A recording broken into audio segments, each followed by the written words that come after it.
I would now like to yield 3 minutes to the Congresswoman from Iowa, Dr. Miller-Meeks. The gentlewoman from Iowa is recognized. Thank you, Mr. Speaker, and I thank Ranking Member Boss for yielding me time to speak. I rise today to express my support for S-2102, the Dr. Kate Hendricks Thomas Service Act. I was proud to introduce the House companion of this important bipartisan piece of legislation with Congresswoman Brownley. I would like to thank Senator Bozeman and Wyden for their work in passing this bill. The importance of this bill is that the United States Preventive Health Service indicates mammography at an annual level after age 40. And our veterans who have risked their lives and their health in service to our country are exposed to toxins and burn pits and need treatment and screening to prevent long-term health issues and at an earlier time period.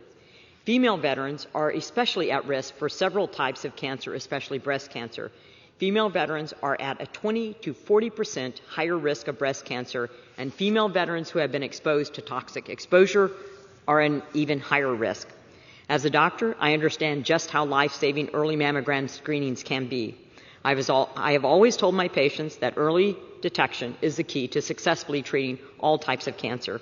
This bill would allow for an earlier mammography screening for female veterans who are serviced in locations with toxic exposure. This bill is in honor of a doctor and Marine Corps veteran, Kate Hendricks Thomas, who unfortunately passed away in April due to stage 4 breast cancer. Dr. Thomas advocated for earlier mammography screenings for female veterans that were exposed to toxic exposure. The Bipartisan and Bicameral Service Act will give female veterans access to more screenings to stay ahead of this terrible disease. Today, as a 24-year Army veteran, I am proudly voting in support of this bill to protect and save the lives of our female veterans. I urge all of my colleagues to join me in voting in favor of S-2102, the Dr. Kate Hendricks Thomas Service Act. I look forward to a strong bipartisan vote today and sending this bill to the President to become law. Thank you, Mr. Speaker. I yield back my time to the gentleman from Illinois.